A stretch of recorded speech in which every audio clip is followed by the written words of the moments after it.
ကောင်းမွန်တဲ့ storytelling တစ်ခုပဲဖြစ်ပါတယ်ကျွန်တော်တို့က storytelling တစ်ခုကိုကောင်းမွန်တည်ဆောက်အောင်မယ်ဒီ projection mapping ကိုပြုလုပ်ဖို့အတွက်ဘာလိုရလဲ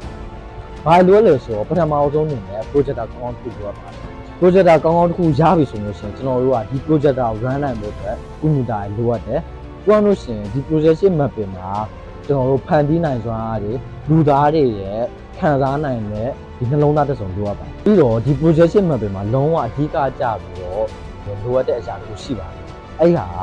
လုံးဝကောင်းမွန်တဲ့ storytelling တစ်ခုပဲဖြစ်ပါတယ်ကျွန်တော်တို့က storytelling တစ်ခုကိုကောင်းမွန်တည်ဆောက်အောင်မယ်ဥပမာပြောရလို့ရှိရင် Christmas မှာဆိုလို့ရှိရင်လည်းChristmas ဘူဘိုးရရောက်လာတဲ့ဟာမျိုးတွေကို animation တွေ video တွေဓာတ်ပုံတွေဒီ sound effect တွေလုံးဝပေါင်းစပ်ပြီးတော့ထူးခြားကောင်းမွန်ပြီးစီမျောနှင့်ဝင်တဲ့အတွေ့အကြုံတစ်ခုကိုဖန်တီးမှာဖြစ်ပါတယ်